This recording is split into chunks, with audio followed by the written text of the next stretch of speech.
Shalom. Minggu lalu saya duga saya keluar kota. Sempat saya katakan hari ini saya tidak bisa datang dan hari Minggu besok. Rupanya jadwal berubah dan nanti saya juga duluan pulang karena ada ibadah khusus anak yang linglung yang sudah hampir 1 bulan meninggalkan rumah. Ya, 1 bulan seorang wanita meninggalkan rumah, tapi tadi malam didapatkannya. Puji Tuhan, nanti jam 12 kami adakan ibadah di sana. Ini juga berbicara tentang apa yang sudah disampaikan hambanya evangelis Asiholan Pardede tadi, masalah ketenangan tadi itu. Ya, kelegaan dan ketenangan itu. Dan saya terpanggil untuk mengingat bagaimana Yakub dan Saul. Ya, kita akan lihat sekilas bagaimana Yakub dan Saul kalau kita berbicara tentang apa yang sudah disampaikan hambanya lewat Matius 11 ayat 25 sampai 30 tadi. Saya sangat senang kalau membawa khotbah dari sini. Saya hanya menambah sifatnya dari apa yang belum disampaikan, bukan berarti khotbah yang disampaikan itu belum sempurna. Jangan salah mengerti, ya. Dan saya tidak mengatakan bahwa khotbah saya lebih sempurna, yang terbaik dan sebagainya. Ini semua atas pimpinan Roh Tuhan. Karena ada memulai, ada menambah, dan ada nanti menutup juga. Saya yakin Pak Sitorus juga akan berbicara tentang apa tema khotbah kita sekarang ini. Jadi ini bukan kesepakatan daripada pembicara-pembicara di sini kalau stylenya begitu.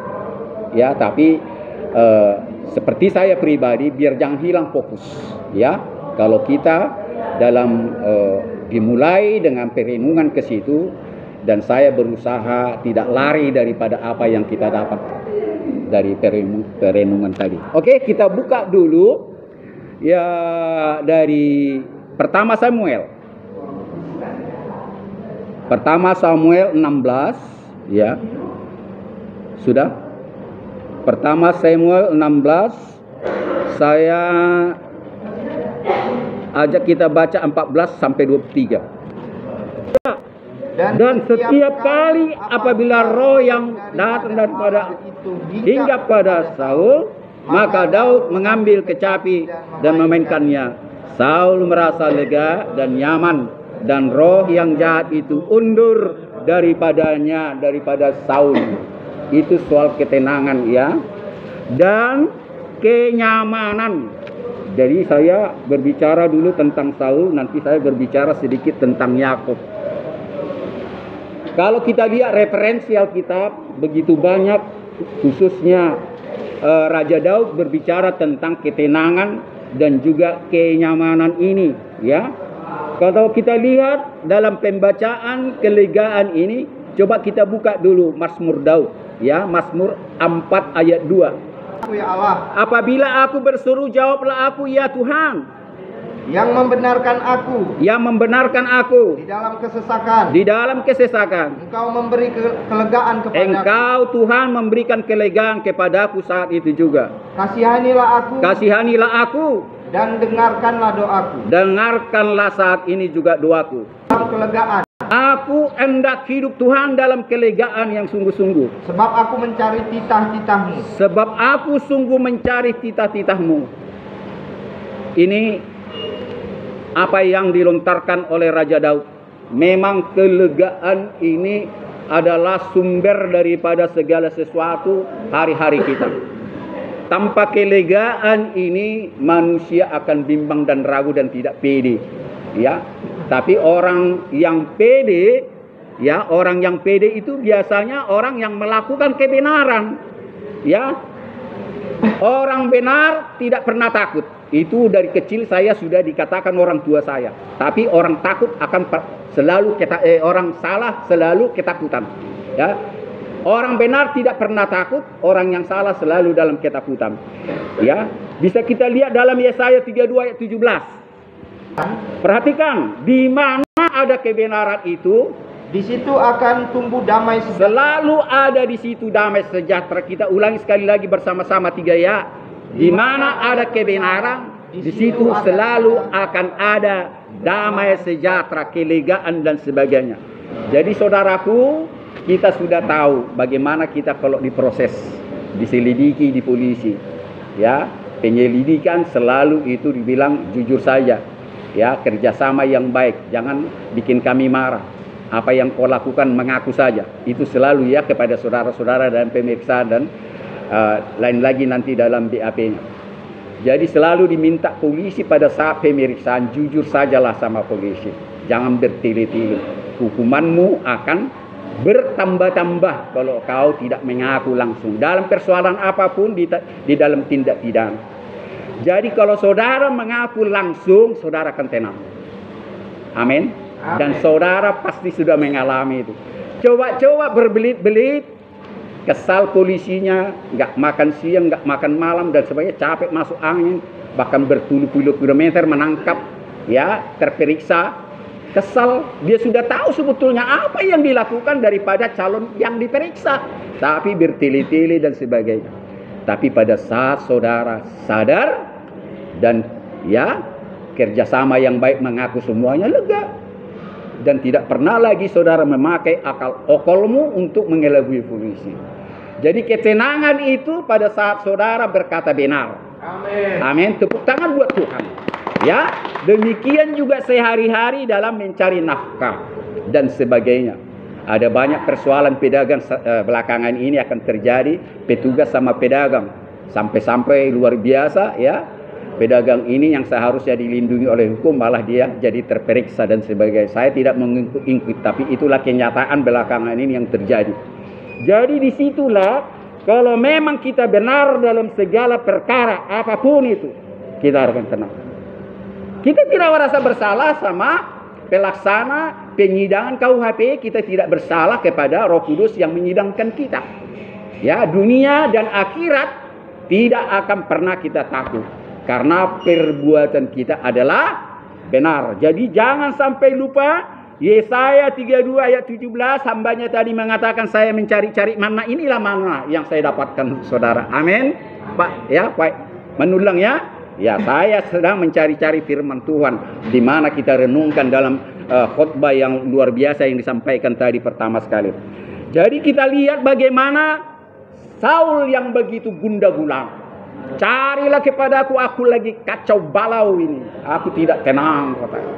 Carilah kepadaku.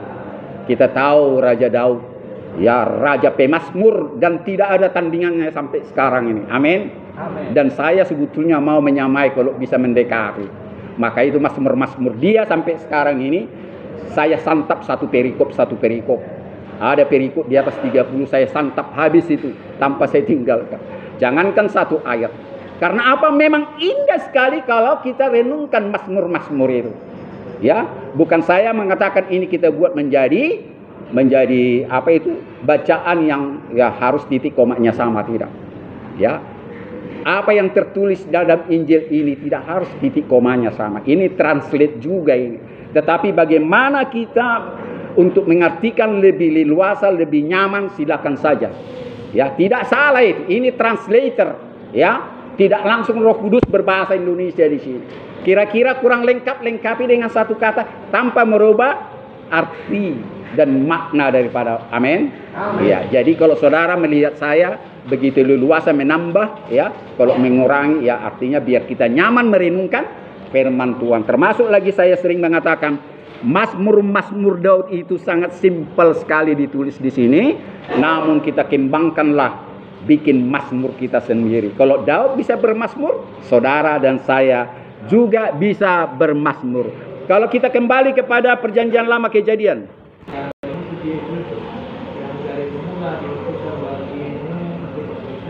Kita ulangi kurang keras. Silakan Pak. Waktu kelegaan. Dan mengikut Yesus. Dari semula diberikan kepadamu sebagai penyelamat. Nah, ini waktu untuk kita. Ya, ini waktu kita, jangan sia-siakan waktu untuk bagaimana kelegaan itu akan dianugerahkan kepada kita.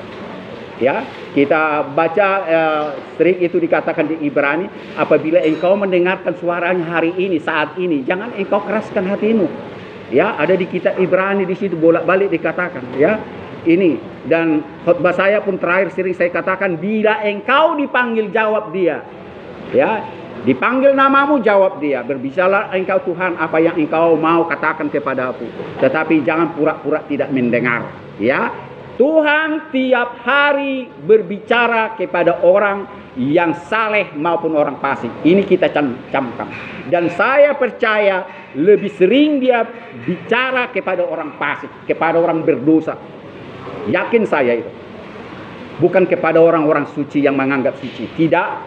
Justru kepada orang-orang yang jauh di matanya, orang yang merasa berdosa, orang yang katanya kemarin itu dosa paling besar tidak ke gereja. Saya bantah, bukan soal ke gerejanya, ke bangunannya, ya, tidak.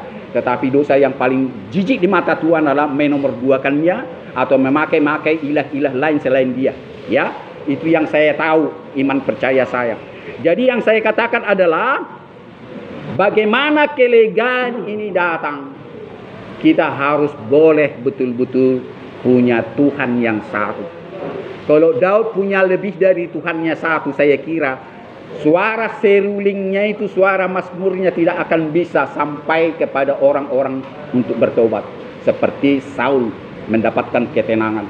Tetapi karena urapan Tuhan kepada Daud, suara serulingnya itu, suara mazmur-mazmurnya bisa menguatkan, menenangkan, bahkan menghidupkan orang, ya, yang tadinya linglung, putus asa dan sebagainya, merasa percaya diri. Dan inilah orang-orang yang diurapi Tuhan.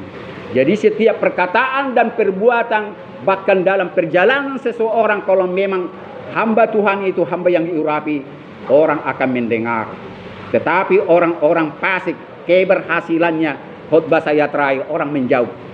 Orang fasik berhasil katanya, orang menjauh. Tetapi orang saleh, orang benar di mata Tuhan, orang mencari di mana dia berhasil. Dan tepuk tangan untuk dia kepada orang-orang yang takut akan Tuhan dalam keberhasilan. Tetapi orang fasik yang dalam keberhasilannya katanya itu menjadi olok-olok, ya, olok-olok. Ya, saya tidak tahu bahasa apa, itulah bahasa saya. Cibiran, karena orang sudah tahu kefasikannya, kesalahannya, tetapi orang bilang itu keberhasilan. Ya, keberhasilan katanya. Jadi kita lihat bagaimana Daud berhasil dengan serulingnya, dengan mazmurnya, membuat Saul itu lega di mata Tuhan, walaupun dia sebagai pelayan. Luar biasa. Tepuk tangan buat Tuhan. Ya. Tadi saya sempat mengatakan yang mendua hati. Dalam Yakobus 1 ayat 8, orang yang mendua hatinya tidak akan pernah tenang hidupnya. Ini luar biasa. Yakobus 1 ayat 8. Jadi jangan pernah mendua hatimu. Ada Tuhanmu yang satu, ada Tuhanmu yang lain. Engkau memanggil Tuhanmu juru selamatmu, tetapi kau pergi ke Doluk si manuk-manuk, ya. Pergi engkau ke Gunung Selamet, pergi engkau ke mana, ke pantai selatan dan sebagainya. Pergi kau ke pohon-pohon besar. Saya belakangan ini ke Balige, ke makam daripada opung kami Raja Tandang Bui di kota Balige itu, depan RK. Saya naik ke dalam, saya sendiri duduk-duduk saya situ. Bukan saya mau mencari roh, tidak. Tidak perlu saya cari roh nenek moyang saya di sini. Tapi saya lihat ada sesajen di sini. Ada sesajen. Siapa ya Tuhan membuat sesajen ini? Apakah mereka masih hidup dalam perjanjian lama? Bukankah sejak sesajen kepada Tuhan yang diajarkan oleh Tuhan kita Yesus Kristus Yesus Hamasiah adalah roh yang sudah diberikan kepada kita, bukan sesajen lagi, bukan bakar-bakaran lagi, tetapi roh yang sudah dianugerahkan. Inilah kita bikin puji-pujian dan penyembahan kepada Dia. Inilah jalan kita untuk menyembah Dia, bukan melalui lagi bakar-bakaran di pohon besar, di gunung-gunung tinggi, di lautan luas, di simpang-simpang jalan. Jika saudara masih melakukan itu, saya percaya saudara tidak akan pernah lega dan tenang hidupmu. Ada banyak pernah beberapa orang memakai istilah ini. Ya kalau Tuhan tidak memberkati saya pakai usaha dong sebagai manusia. Saya kan masih di dunia. saya berusaha dong usaha sebagai manusia, tapi jangan yang menjengkelkan hati Tuhan. Itu sangat menjengkelkan hati Tuhan. Jangan ada padamu ilah lain selain daripadaku. Ini berlaku hukum Taurat ini sampai sekarang. Dan ini kekejian bagi saudara dan saya apabila memakai ilah lain selain dari Dia. Ya, Elohim lain, juru selamat lain, Adonai yang lain selain daripada Dia. Dia adalah El-Kai, Tuhan yang hidup, dan El-Kak. Itu Tuhan yang satu yang Maha Esa. Tidak ada duanya. Seperti Dia mengirimkan anaknya yang tunggal, anak tunggal hanya satu. Yohanes Pembaptis bukan anaknya yang tunggal. Kita semuanya memang anak-anaknya, anak-anak yang sudah dicangkok, ya. Bukan lagi anak tunggal Bapa. Hanya tunggal Bapa hanya di dalam Jesus Christ yang sudah mengalahkan maut. Saya lanjut ke berbicara tentang Yakub. Lalu bertambah besarlah kedua anak itu. Esau menjadi seorang yang pandai berburu. Esau sangat pandai berburu. Itu keahliannya. Orang yang suka tinggal di padang. Yang tinggal di padang. Tetapi Yakub Adalah seorang yang tenang. Yang tenang. Suka tinggal di rumah. Yang suka tinggal di rumah. Dua adik kakak anak daripada mama dan ayahnya berbeda karakter. Ya, sangat-sangat perlu kita renungkan ini. Yakub seorang yang tenang. Iya, luar biasa, luar biasa. Tatkala dia ketakutan, ya, dia kompromi dengan ibunya yang begitu mengasihi Yakub, ya, yang diberkati oleh Ishak. Dia ketakutan. Tapi dalam ketakutan ini wajar, karena dia sudah mengakali daripada Esau. Esau yang seharusnya hak kesulungan ada pada dia, tapi didapatkan adiknya. Ini harus dalam persekutuan yang yang sungguh-sungguh membicarakan ini. Nanti akan terjadi pro dan kontra kalau saya buka-bukaan ini, ya. Ini harus pendidikan luar biasa ke sini. Yakin saya terjadi pro dan kontra, ya. Kenapa akhirnya Yakub yang mendapat hak kesulungan dan sebagainya. Ini pelajaran yang luar biasa ini. Tidak sembarangan membicarakan itu. Tapi yang jelas di sini dikatakan Esau yang selalu tinggal di rumah dan mempunyai jiwa yang selalu tenang. Nah, rupanya jiwa yang tenang inilah yang dalam saya tambahkan kata-katanya yang selalu berhasil. Orang yang tenanglah yang selalu berhasil. Tatkala saudara hanyut di sungai, ya, hanyut di sungai atau di kolam renang, sebetulnya kalau saudara tenang, Anda tidak hanyut itu. Di kolam renang apalagi. Karena apa? Setiap orang yang berenang, rebahan dia begini tidak hanyut. Siapa yang tidak bisa berenang di sini? Semua bisa, ya. Kita begini nggak apa-apa. Apa bahasa Bataknya yang begitu? Sanggalak do, ahadogar. Iya, menanggalak. Menanggalak begitu. Kepala kita ke atas, enggak. Kita enggak minum airnya dan sebagainya. Tidak masuk ke kuping, itulah artinya orang yang tenang. Tetapi kalau orang yang tidak tenang, tidak akan berani membuat itu. Bisa ya nggak hanyut? Ya nggak hanyut. Tetapi oleh karena tidak tenang dia, orang yang masuk ke kolam renang, ya semakin ke dalam. Kalau diam saja dia sebetulnya, ya diam saja di kolam renang, kepleset dia, mumbang dia itu, atau bahasanya mumbang, mengambangnya itu. Karena di perut kita ini angin. Ya, angin ini. Jadi gak usah terus kacau balau. Saudara ditolong orang, saudara tarik dia. Diam aja saudara kalau sudah ditolong orang. Maka itu orang takut menyelamatkan orang yang hanyut. Dipukul dulu kepalanya, katanya harus pingsan. Kalau dia sudah pingsan baru enak. Itu berita saya dulu waktu kecil. Pukul kepalanya, pingsan dia baru angkat. Kalau enggak kau mati dua-duanya, ditarik ke bawah. Nah, inilah gambaran orang yang tidak tenang. Ya, dalam menghadapi segala-galanya, dia tidak akan pernah tenang.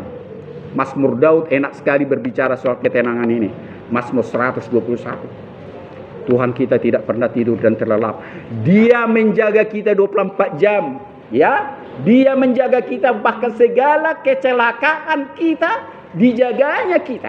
Segala kecelakaan loh di situ ada nanti pasal dia. Ya, bahkan nyawa kita dipelihara. Inilah orang yang tenang di dalam Tuhan. Percaya dia kepada siapa dia berlindung. Ya, belum lagi Mazmur 91 yang sering saya sampaikan itu. Kalau kita berlindung sama dia, bernaung sama dia, maka tidak akan ada pernah lawan kita lagi, dan kita tidak pernah takut lagi, karena malaikat-malaikatnya disuruh kepada kita untuk menopang kita apabila kita jatuh, agar kita jangan tergeletak ke tanah. Saya mau tambahkan dulu referensi ya dalam Amsal ya. Hati yang tenang menyegarkan tubuh. Luar biasa saudara. Dan kita menyanyikan itu, hati yang gembira adalah obat, seperti obat hati yang senang. Tetapi semangat yang patah, tetapi iri hati membusukkan tulang. Iya, iri hati, dengki, benci, latetel, elat, ya, membusukkan, ya, luar biasa. Makanya luar biasa memang bagaimana perjanjian yang sudah dirobah Elohim Bapa di sorga. Perjanjian yang kita tidak bisa lakukan waktu perjanjian lama, tetapi dia datang dalam rupa manusia, dirobah perjanjiannya itu sehingga kita mampu terselamatkan. Tak satu manusia akan terselamatkan dengan ya 10 perintah Tuhan itu. Perintah Tuhan itu sudah digenapi dengan kasihilah Tuhan Elohimmu dengan segenap hatimu, dengan segenap jiwamu. Dan yang kedua, yang terutama itu kasihilah sesamamu manusia seperti dirimu sendiri. Inilah kalau dijabarkan tatkala saudara disakiti hatimu, engkau memaafkan dia. Apalagi kalau orang berhasil, engkau tidak dengki dan iri, engkau tidak cemburu. Tetapi orang berhasil kau cemburu, saya cemburu, kita cemburu. Di sini pun sudah berdosa. Padahal dia tidak menyalahi kita, tidak mengganggu kita. Dia berhasil, ya sudah, puji Tuhan. Nah, bagaimana kalau dia mencuri barangmu? Apakah saudara mengatakan ya sudah, Tuhan memberkati apa yang kau curi itu? Orang yang berutang tidak bolak-balik kau minta, saudara minta dan saya, ya tidak saudara berkati. Ya, sudah saudara disakiti, saudara kutuk lagi. Ini 2 kali salah. Yang paling parah adalah kutuk yang nomor 2 itu. Saudara kalau disakiti enggak usah kutuk lagi. Ya, khotbah saya 2 kali khotbah terakhir itu saya singgung bagaimana orang Kristen sebetulnya janganlah tuntut di muka pengadilan orang yang bersalah kepada engkau dan keluargamu. Katakanlah, aku berserah kepada Tuhan. Aku mengasihi dia, aku mengampuni dia. Di tengah-tengah kita ini ada pasal pembunuhan. Ya, kita tahu gitu. Dan saya mohon juga kepada keluarga yang telah mendahului kita, yang sudah beristirahat. Janganlah sekali-kali ya meminta hukuman seadil, apalagi hukuman maut, dan mengutuki orang yang sudah membunuh keluarganya itu. Tetapi kita harus belajar bagaimana mengampuni. Masalah KUHP negara tidak bisa mengampuni, yaitu negara. Tetapi kalau saudara dan saya harus mengampuni, kita serahkan kepada pengadilan. Pengadilan sudah ada. Jangan membawa-bawa Tuhanmu tatkala engkau mengutuk. Ini sudah salah. Bagaimanakah mata air menghasilkan air yang manis dan pahit? Tidak mungkin dan mustahil satu mata air mengalirkan air yang pahit atau yang manis. Amin. Tepuk tangan dulu buat Tuhan. Tidak akan mungkin bersama-sama itu. Kecuali kalau memang dari mulanya sudah ada air yang pahit dan manis, saudara. Namun saudara tidak akan bisa dipisahkan yang pahit dan yang manis. Kalau pernah saya katakan, di tangan jaksa, di tangan polisi, selalu kalau saya katakan racun wajar. Karena KUHP meminta mereka itu mencari ya kesalahan yang sebenarnya, pasal yang paling memberatkan kalau memang terbukti. Ya, bukan mencari-cari kesalahan, ya. Itu tugas daripada penyidik dan jaksa. Itu wajar oleh sumpah. Tetapi hakim adalah memegang racun dan madu. Ya, saya pernah mengatakan itu. Sedangkan penasihat hukum selalu sebetulnya madu di tangannya. Tetapi banyak juga pengacara justru racun, ya. Justru racun, dan jaksa justru pengacara daripada terdakwa. Nah, ini aneh-aneh. Itulah pengadilan di dunia ini. Ini kisah nyata dan sampai sekarang berlangsung. Nah, itulah makanya apa yang kita renungkan dalam khotbah saya juga terakhir, ya. Lawan-lawan kita adalah penguasa-penguasa, ya, penguasa-penguasa di dunia ini yang lalim. Yang lalim, ya, tidak semua penguasa yang lalim. Ini yang kita lawan dengan penguasa-penguasa jagat raya, roh-roh jahat. Ini kita lawan, artinya sebagai warga negara Indonesia kita wajib menegakkan kebenaran dan keadilan. Saya artikan khutbah saya itu, saya bukan mengajak kita melawan negara sekarang ini, bukan. Tetapi di setiap negara ada pelaksana yang menjalankan kenegaraan itu adalah orang-orang lalim. Jadi saya lanjut kepada hati yang tenang tadi, saya sudah ambil dari dari Amsal tadi. Kalau kita lihat sekarang Ayub, ya, bagaimana kisah Ayub yang perlu kita renungkan. Aku tidak mendapatkan ketenangan dan kelegaan, terus ketentraman, lega. Aku tidak mendapatkan, tapi kegelisahanlah timbul. Kegelisahan yang timbul ini sudah disinggung tadi hambanya tadi. Walaupun dia berani mengatakan, setiap hari aku melakukan kesalehan, aku tidak bercacat. Tetapi pengakuannya juga sudah disinggung tadi, bahwa aku juga terkadang mendapatkan ketidaktenangan, kegelisahan. Ini terkadang ini. Apalagi tatkala dia dinodai dengan kata-kata istrinya. Ya, saudara ingat kan kata-kata istrinya? Masihkah engkau bertekun kepada Tuhanmu yang sudah menghabiskan semua harta lembu sapimu dan karyawan-karyawan dan putra-putrimu?